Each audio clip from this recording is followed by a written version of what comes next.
Vanakkam. My name is Dr. Aslesha, Consultant Clinical Lead of the Department of Emergency at Kaveri Hospital, Chennai. AED machine, Automated External Defibrillator machine. எப்போ use பண்ணணும், எந்த சுச்சுவேஷனில் use பண்ணணும், எப்படி use பண்ணுறது, அது சொல்லி கொடுக்க போகிறோம். ஒரு பர்சன் வெளியில் ஏதாவது சடனாக கொலாப்ஸ் ஆகிறாங்க, பல்ஸ் இல்லாமல் இருக்குது, ப்ரீதிங் இல்லாமல் இருக்குதுன்னு அவங்களுக்கு BLS பேசிக் லைஃப் சப்போர்ட் சிபிஆர்னு சொல்லுவோம், கார்டியோ பல்மினரி ரீசசிட்டேஷன். அது கார்டியக் மசாஜிங் பிரெத்ஸ் வெளியிலேருந்து கொடுக்கறது. But out of hospital cardiac அரெஸ்டில் 10% பேஷண்ட்ஸ் தான் சர்வைவ் ஆகிறாங்க. இது எதனாலனா சிபிஆர் கொடுக்குற ஆளுங்க இந்தியாவிலேயே ரொம்ப கம்மியாக ட்ரெயின் ஆயிருக்காங்க. ஒன்று. ரெண்டாவது, ஏஇடி மிஷின்ஸ் கூட அவைலபிலிட்டி கொஞ்சம் கம்மி. அட் த சேம் டைம் எப்படி யூஸ் பண்ணுறது யாருக்கும் தெரியாது. ஹாஸ்பிட்டல் வெளியில், வீட்டு இருக்கலாம், ஆஃபீஸ் இருக்கலாம், ஒரு ட்ராவலிங் பண்ணும்போது கூட கொலாப்ஸ் ஆகலாம்.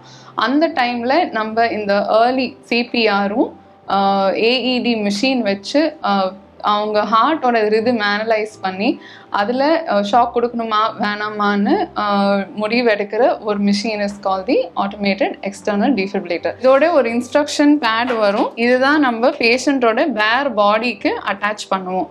நான் அடல்ட்ஸுக்கு 2 பேட்ஸ் அடல்ட் சைஸ்லேயே இருக்கும். சில மிஷினில் சின்ன பீடியாட்ரிக் பேடல்ஸ் ஃபார் சில்ட்ரன் கூட வரும். ஸோ ஒரு பேடில் below the right collar bone போடுவோம்.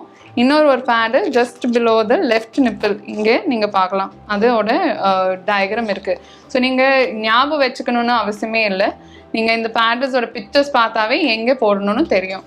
இது 2-3 கண்டிஷன். இந்த பேடல் டைரெக்டாக பேஷண்ட்டோட பாடி மேலே, பேர் பாடி மேலே இருக்கணும். ஸோ பேஷண்ட்டுக்கு ஃபர்ஸ்ட் எக்ஸ்போஸ் பண்ணி ஒரு ஃப்ளாட் சர்ஃபேஸில் படக்க வச்சிடணும். தண்ணி இருந்தால் அது தொடச்சி விடணும்.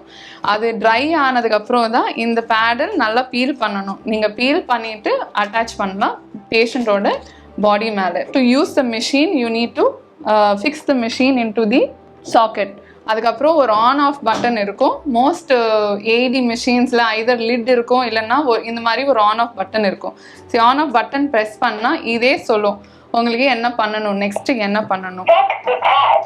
அடுத்தது, once you do that it will give you a prompt set analysing rhythm, please to not touch the patient. So அந்த டைமுக்கு நீங்கள் பேஷண்ட்டை டச் பண்ணக்கூடாது. அந்த சிபிஆர் கொடுக்கறது, கார்டியக் மசாஜ் கொடுக்கறது, அது ஸ்டாப் பண்ணணும்.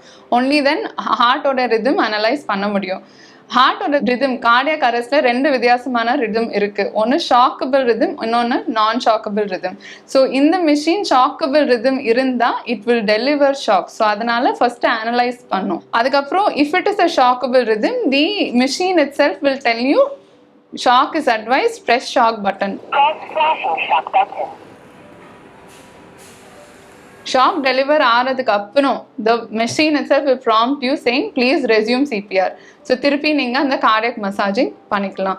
So this is the process. Cardiac arrest இருந்தால் if we continue CPR without this, இது எல்லாமே நம்ம பண்ணோன்னா ரிவர்சிபிலிட்டி ரேட் ரொம்ப கம்மி.